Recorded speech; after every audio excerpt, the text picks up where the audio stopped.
Halo semuanya, di sini kami dari kelompok 7 akan mempresentasikan tentang teori kognitif oleh John Dewey yang berada pada mata kuliah perkembangan kognitif anak usia dini yang diampu oleh Ibu Sri Widayanti, SPD, MPD. Di sini kami beranggotakan 6 orang, antara lain adalah Dinda Widyasari dengan nomor NIM akhir 001, Kori Korinisa dengan nomor NIM akhir 189, Nurzula Afnindia dengan nomor NIM akhir 117, Nabila Alif Putri Budiawan dengan nomor NIM akhir 147, Siti Zainab dengan nomor NIM akhir 191, dan Jihan Rehanita dengan nomor NIM akhir 211. John Dewey lahir pada 20 Oktober 1859 di Burlington, Vermont, Amerika Serikat.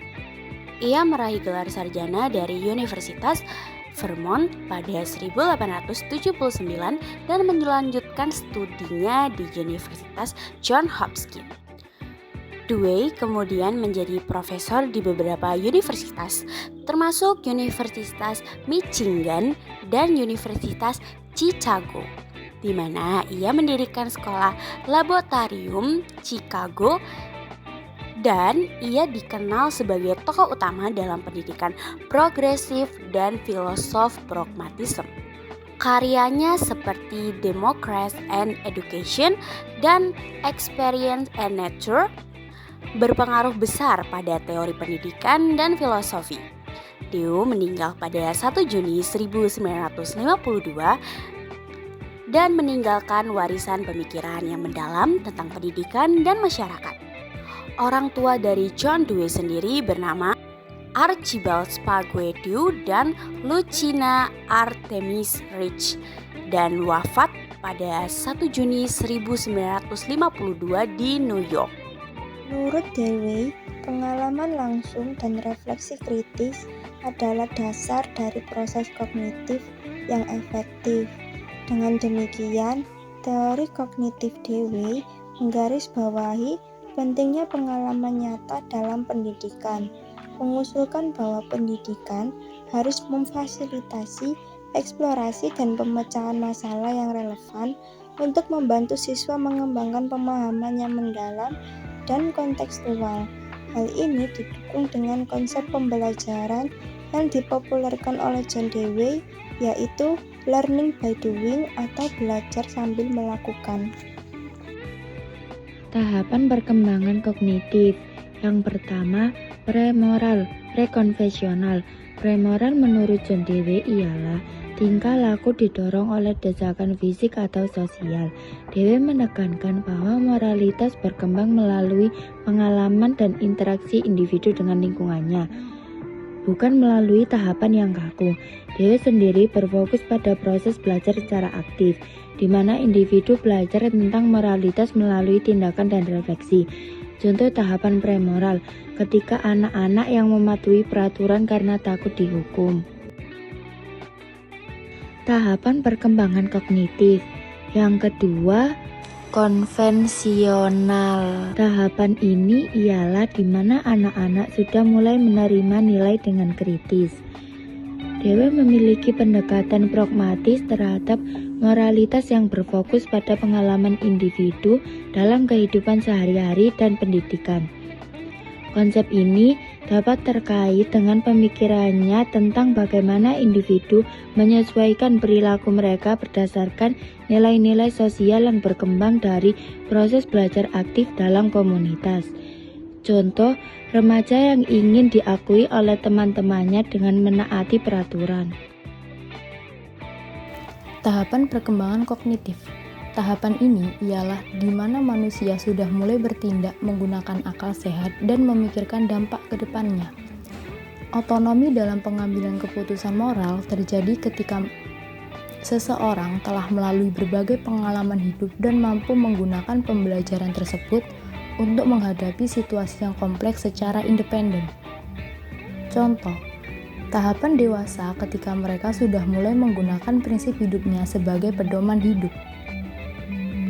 Contoh penerapan dalam pendidikan ada 3. Yang pertama, pembelajaran berbasis proyek. Siswa mengerjakan proyek yang relevan dengan kehidupan nyata untuk mengembangkan keterampilan berpikir kritis dan pemecahan masalah. Yang kedua, pembelajaran kolaboratif.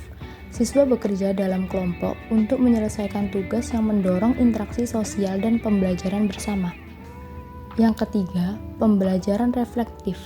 Siswa diminta untuk merefleksikan pengalaman belajar mereka melalui jurnal atau diskusi kelas.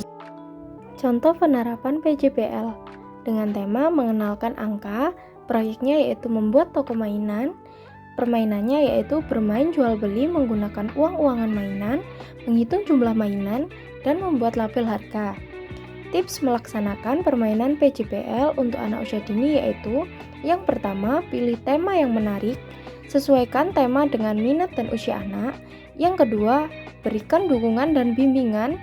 Guru berperan sebagai fasilitator yang membimbing anak-anak dalam menyelesaikan proyek. Yang ketiga, ada evaluasi proses pembelajaran, yaitu amati perkembangan anak selama proses pembelajaran dan berikan umpan balik yang positif. Contoh penerapan kolaboratif dapat dicontohkan seperti bermain peran. Tujuannya meningkatkan kemampuan sosial, bahasa, dan imajinasi anak. Cara bermainnya, sediakan berbagai macam kostum dan properti. Ajak anak-anak untuk berperan sebagai tokoh-tokoh yang mereka sukai seperti dokter, guru, atau superhero. Dorong mereka untuk berinteraksi satu sama lain sesuai peran yang mereka pilih. Tips pembelajaran kolaboratif.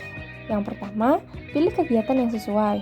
Yang kedua, buat kelompok yang heterogen. Cobalah untuk membuat kelompok yang terdiri dari anak-anak dengan berbagai tingkat kemampuan. Yang ketiga, sediakan bahan yang cukup. Yang keempat, jadilah fasilitator. Sebagai pendidik, berperan sebagai fasilitator yang membantu anak-anak belajar dan bekerja sama. Jangan terlalu banyak mendikte, biarkan anak-anak menemukan solusinya sendiri. Selanjutnya adalah contoh penerapan reflektif. Untuk contoh permainan pembelajaran reflektif yang dapat diterapkan adalah simulasi perjalanan waktu. Dalam permainan ini, siswa dibagi menjadi kelompok-kelompok kecil dan diberikan sebuah skenario historis atau masa depan yang harus mereka hadapi. Mereka akan berdiskusi, mencari informasi, dan membuat keputusan sebagai sebuah tim untuk mengatasi tantangan yang telah diberikan. Setelah selesai, setiap kelompok akan mempresentasikan hasil kerjanya mereka dan melakukan refleksi bersama. Selain itu, ada tips pembelajaran reflektif. Yang pertama ada ciptakan suasana yang aman dan nyaman. Yang kedua ada ajukan pertanyaan terbuka. Yang ketiga lakukan diskusi kelompok. Yang keempat gunakan alat visual. Dan yang terakhir adalah hubungan pembelajaran dengan pengalaman yang nyata. Kesimpulannya adalah teori kognitif John Dewey menekankan peran aktif individu dalam proses belajar melampaui konsep pasif menerima informasi. Dewey percaya bahwa belajar adalah proses membangun pengetahuan melalui pengalaman dan refleksi. Pembelajaran juga bermakna ketika pengetahuan baru dihubungkan dengan pengalaman dan pengetahuan yang sudah ada, dengan refleksi sebagai kunci untuk mengintegrasikan dan pengalaman tersebut. Guru berperan sebagai fasilitator membantu anak-anak menemukan dan mengeksplorasi pengetahuan mereka. Teori Dewey juga mendorong pendekatan pembelajaran yang aktif, berpusat pada anak, dan bermakna, sehingga anak-anak dapat menjadi pembelajaran yang aktif, kreatif, dan kritis, dan siap menghadapi tantangan dan peluang di dunia yang terus berkembang.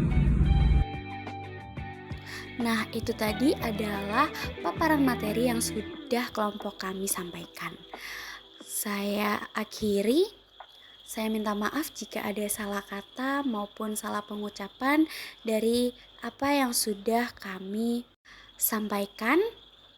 Sekiranya itu saja yang bisa saya dan kelompok saya sampaikan. Saya akhiri. Terima kasih semuanya. Dadah.